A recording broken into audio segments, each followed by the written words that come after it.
ഈശോ ശരിക്ക് സ്തുതിയായിരിക്കട്ടെ. ഈശോ നമ്മളെല്ലാവരെയും സമ്മർദ്ദമായി അനുഗ്രഹിക്കട്ടെ.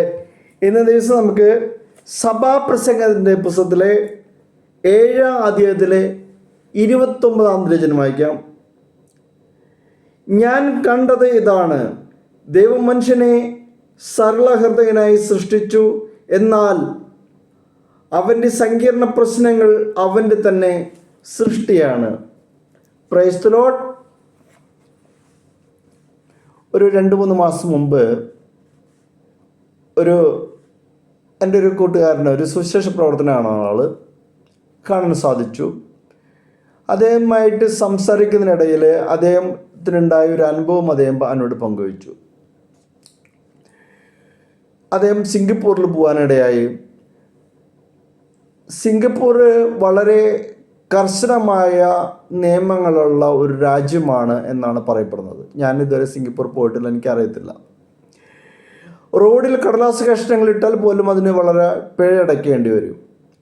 സ്ത്രീകളോട് അപമര്യാദയായി പെരുമാറിയാൽ ചാട്ടവറടിയാണ് ശിക്ഷ. താൻ മൂലം വളരെ അച്ചടക്കവും ശുചിത്വവും അവിടുത്തെ ജനങ്ങളിൽ കാണുവാൻ കഴിയും എന്നാണ് പറയപ്പെടുന്നത്. അവിടെ ഭൂരിപക്ഷം ജനങ്ങളും താമസിക്കുന്നത് 30 നിലകൾ വരെയുള്ള ഫ്ലാറ്റുകളിലാണ്. ഇത്തരത്തിലുള്ള ഫ്ലാറ്റുകളുടെ സമുച്ചയത്തിന് ബ്ലോക്കുകൾ എന്ന് പറയപ്പെടുന്നു. ഒരു ബ്ലോക്കിൽ തന്നെ 100 കണക്കിന് കുടുംബങ്ങൾ താമസിക്കുന്നുണ്ടായിരിക്കാം. പല സുഹൃത്തുക്കളുടെയും ഭവനങ്ങൾ സന്ദർശിക്കാനായി അദ്ദേഹം ഓരോ ബ്ലോക്കുകളിലെ വിവിധ ബ്ലോക്കുകളിൽ ലിഫ്റ്റുകളിൽ അദ്ദേഹത്തിന് പോകേണ്ടതായിട്ട് വന്നു. ലിഫ്റ്റിൽ അദ്ദേഹം ഒരു കാര്യം നോട്ടീസ് ചെയ്തു. ലിഫ്റ്റിൽ മൂത്രമൊഴിക്കുന്നത് ശിക്ഷാർഹമാണ് എന്ന് എഴുതി വെച്ചതായി വാദിച്ചു. അദ്ദേഹം പറഞ്ഞു, ഇത് എനിക്കത് മനസ്സിലാവുന്നില്ല. റോഡിലെ പൊതുസ്ഥലത്ത് ഒന്നും മൂത്രമൊഴിക്കുകയല്ലാത്ത ഈ മനുഷ്യർ ലിഫ്റ്റിനുള്ളിൽ മൂത്രമൊഴിക്കുമെന്ന് സംശയം അദ്ദേഹം പലരോടും ചോദിച്ചു. എല്ലാവരും പറഞ്ഞു, ഫ്ലാറ്റുള്ളിലൊക്കെ ലിഫ്റ്റുകളിൽ മൂത്രമൊഴിക്കുക ഇവിടെ പലരും പതിവാണ്. പക്ഷേ കാരണം എന്താണെന്ന് ആർക്കും വ്യക്തമായി അറിയില്ല. ചിലർ പറഞ്ഞു, മലേഷ്യൻ വംശജരാണ് ഇതൊക്കെ ചെയ്യുന്നത്, അവർ സാംസ്കാരികമായിട്ട് അല്പം പിന്നിലാണ്. വേറെ ചിലർ പറഞ്ഞ് ഇവിടെ കർശനമായ നിയമങ്ങളാണ് എല്ലാത്തിനും, ഈ നിയമങ്ങളോടുള്ള പുതുതലമുറയുടെ എതിർപ്പാണ് ഇതിന് കാരണം എന്ന് പറഞ്ഞു. ഇപ്രകാരമുള്ള ലിഫ്റ്റുകളിലെ മൂത്രമൊഴിക്കലിൻ്റെ മനഃശാസ്ത്രപരവും സാമൂഹ്യ ശാസ്ത്രപരമായ പല വിശദീകരണങ്ങൾ ലഭിച്ചെങ്കിലും എൻ്റെ സുഹൃത്തിനത് തൃപ്തിയായില്ല. അദ്ദേഹം ഒരു സാധാരണക്കാരിയായ ഒരു വീട്ടമ്മയോടും ആ ചോദ്യം ആവർത്തിച്ചു. ആ പാവപ്പെട്ട സ്ത്രീ നൽകിയ വിശദീകരണം കേട്ടപ്പോൾ സംശയം അദ്ദേഹത്തിന് നീങ്ങി. ആ സ്ത്രീ പറഞ്ഞു, ഓരോ ബ്ലോക്കുകൾക്കും താഴെയുള്ള പൊതുസ്ഥലത്ത് കുട്ടികൾ കളിക്കും.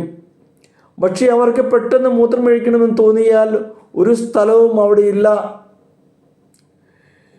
കളിക്കുന്ന ഗ്രൗണ്ടിന് സമീപത്തെങ്ങാനും മൂത്രമൊഴിച്ചാൽ പിടിക്കപ്പെടും, ശിക്ഷയാണ്.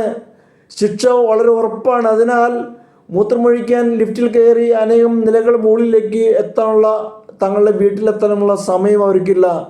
കളിയുടെ രസം നഷ്ടപ്പെടാതിരിക്കാനായി ചില കുട്ടികൾ ലിഫ്റ്റിൽ കയറി മൂത്രമൊഴിച്ച് പെട്ടെന്ന് മടങ്ങി വരും. വേറെ ചിലർ ലിഫ്റ്റിൽ കയറി മുകളിൽ എത്തുന്നതിന് മുമ്പ് തന്നെ നിയന്ത്രണം വിട്ട് ലിഫ്റ്റിൽ മൂത്രം ഒഴിച്ചു പോകുന്നു. മുതിർന്നവരും ചിലപ്പോൾ അങ്ങനെ ചെയ്തേക്കാം. എല്ലാ ബ്ലോക്കുകളുടെയും താഴെ പൊതു ടോയ്ലറ്റുകൾ ഉണ്ടെങ്കിൽ ഈ പ്രശ്നം തീരാവുന്നതേയുള്ളൂ. എത്ര ലളിതമായ വിശകലനവും വിശദീകരണമാണിത്. എന്നാൽ നിസ്സാരമായ ഈ കാര്യം അനേകർ ചിന്തിച്ച് ഒരു സങ്കീർണവും പ്രതിവിധിയില്ലാത്തതുമായ പ്രശ്നമാക്കി ലിഫ്റ്റിൽ മൂത്രമൊഴിക്കുന്നത് കണ്ടുപിടിക്കുന്ന അത്യാധുനിക രീതിയിലുള്ള ഇലക്ട്രോണിക് ക്യാമറകൾ വളരെ ലക്ഷക്കണക്കിന് ഡോളർ ചെലവഴിച്ച് സ്ഥാപിച്ചിരിക്കുന്നു ഓർക്കുമ്പോൾ സഭാപ്രസംഗൻ 7:29 എഴുതി വെച്ചിരിക്കുന്ന അവിടെ വസ്തുനിഷ്ഠമാവുന്നു. ദൈവം മനുഷ്യനെ സരളഹൃദയനായി സൃഷ്ടിച്ചു, എന്നാൽ അവൻ്റെ സങ്കീർണ പ്രശ്നങ്ങൾ അവൻ്റെ തന്നെ സൃഷ്ടിയാണ്. പാപം മൂലം ഹൃദയത്തിൻ്റെ സരളത നഷ്ടപ്പെടുമ്പോൾ ബുദ്ധിയിലും മനസ്സിലും അന്ധകാരം, ആശയക്കുഴപ്പങ്ങളും ഉടലെടുക്കുമ്പോഴുള്ളവരെ തൽഫലമായി നിസ്സാര പ്രശ്നങ്ങൾ പോലും ചിലർ ചിന്തിച്ച് സങ്കീർണമാക്കും. ദാമ്പത്യ ബന്ധങ്ങളിൽ വളരെ നിസ്സാരമായ പ്രശ്നങ്ങളാണ് പലപ്പോഴും പറഞ്ഞ് സങ്കീർണമായി മാറാറുള്ളത്.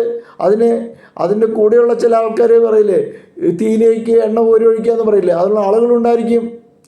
തെറ്റായ കാഴ്ചപ്പാടുകളും വിശകലന രീതികളും മൂലം യഥാർത്ഥ പ്രശ്നം ചിലപ്പോൾ ശ്രദ്ധയിൽപ്പെടാതെ അങ്ങനെ പോകും. ഇന്ന് പലർക്കും ജീവിതത്തിൽ യഥാർത്ഥ പ്രശ്നം മനസ്സിലാവുന്നില്ല. അങ്ങനെ ഇല്ലാത്ത പ്രശ്നങ്ങളെ കണ്ടുപിടിച്ച് അതിനുള്ള പ്രതിവിധിക്ക് വേണ്ടി നമ്മൾ വളരെയധികം ഊർജം ചെലവഴിച്ചെന്ന് വരാം.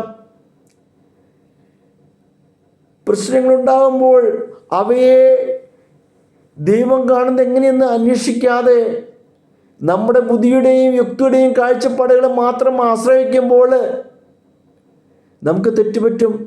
കാരണം ചിന്തയിൽ ലാളിത്യവും എളിമയും ഇല്ലാത്തവൻ ഏത് പ്രശ്നത്തിനെയും വ്യാഖ്യാനിച്ച് അത് മറ്റൊരു പ്രശ്നമാക്കി മാറ്റും, അല്ലെങ്കിൽ സങ്കീർണമാക്കി കളയും. നമുക്കിടയിലെ പല അസ്വസ്ഥതകളെയും ആധാരം അതാണ്. പുഴയില്ലാത്തടത്ത് പാലം പണിയുന്ന സ്വഭാവമുള്ള മനസ്സാണ് നമ്മുടെ ഓരോരുത്തരുടെയും മനസ്സിൻ്റെ അവസ്ഥ. ഒരു സാധാരണ മനസ്സിൻ്റെ അവസ്ഥ അതാണ്. പുഴയില്ലാത്ത സ്ഥലത്ത് പാലം പണിയുന്ന അവസ്ഥ. പ്രശ്നങ്ങളൊന്നില്ലെങ്കിൽ ആ പ്രശ്നങ്ങൾ മുഴുവൻ ഉണ്ടാക്കിയെടുക്കും. ഒരു ചെറിയ പ്രശ്നം വരുമ്പോഴേക്കും അവയെക്കുറിച്ച് ചിന്തിച്ച് ആകുലതപ്പെടുകയും ഇളകി മറിയുകയും ചെയ്യുന്ന മനസ്സ് നമുക്കുണ്ടെങ്കിൽ നമ്മുടെ അവസ്ഥ എന്താണ് നമ്മൾ മനസ്സിലാക്കുക. നാം ആഗ്രഹിക്കുന്ന രീതിയിൽ പെരുമാറുകയോ ചെയ്യുന്നില്ലെങ്കിൽ നമ്മൾ മറ്റുള്ളവരെ ശത്രുവായി കണക്കാക്കും. ഞാൻ പ്രശ്നക്കാരനാണോ എന്ന് നമുക്ക് ചിന്തിക്കണം. ആണെങ്കിൽ നമ്മുടെ ഹൃദയവും മനസ്സും കഴുകി വിശദീകരിക്കുക തന്നെ വേണം. പാരമ്പര്യ സ്വാധീനത്തിൻ്റെയും ജീവിതാനുഭവങ്ങളുടെയും ഹൃദയത്തിൻ്റെയും മനസ്സിൻ്റെയും അല്ലെങ്കിൽ നഷ്ടപ്പെട്ടു എന്നതാണ് നമ്മുടെ ഓരോരുത്തരുടെയും യഥാർത്ഥ പ്രശ്നം. ആ പ്രശ്നത്തിലേക്ക് നമ്മൾ മനസ്സിലാക്കപ്പെടുന്നില്ല. യേശുവിൻ്റെ തിരുരക്തം അവിടുത്തെ പരിശുദ്ധാത്മാവും നമ്മുടെ ഉള്ളിൽ കഴുകുമ്പോൾ വീണ്ടും സരളഹൃദയരായിട്ട് മാറാൻ നമുക്ക് സാധിക്കും. നമുക്കതിനായിട്ട് പ്രാർത്ഥിക്കണം.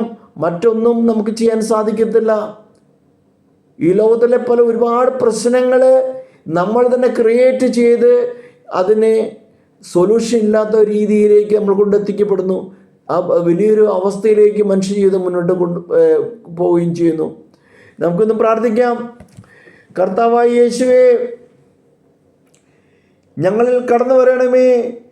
ഞങ്ങളുടെ ഹൃദയത്തിൽ കഴുകി വിശദീകരിക്കണമേ. അങ്ങ് തിരുമനസ്സായാലും ഞങ്ങളുടെ ചിന്തയുടെ തലങ്ങളിൽ അന്ധകാരം എടുത്തു മാറ്റി ഞങ്ങളിലേക്ക് പ്രകാശം നിറയ്ക്കണമേ. എത്ര ചിന്തിച്ചിട്ടും കർത്താവേ, എത്രയോ നിസ്സാര പ്രശ്നങ്ങളെ ഞങ്ങൾ പർവ്വതീകരിക്കുന്നു. ദൈവമേ, ഞങ്ങളിലേക്ക് ഇറങ്ങി വന്നാലും ദൈവമേ ഞങ്ങളെ അനുഗ്രഹിക്കണമേ. പ്രശ്നങ്ങളില്ലാത്തടത്തും പ്രശ്നങ്ങൾ കാണുന്ന ഞങ്ങളുടെ മാനസിക വ്യാപാരങ്ങളെ നിയന്ത്രിക്കണമേ. അങ്ങയുടെ വചനത്തിൻ്റെ വലിയ ബോധ്യങ്ങൾ ഞങ്ങൾക്ക് നൽകണമേ. കർത്താവേ, ഞങ്ങളെ അനുഗ്രഹിക്കണമേ. യേശുവേ സ്തോത്രം, യേശുവേ നന്ദി.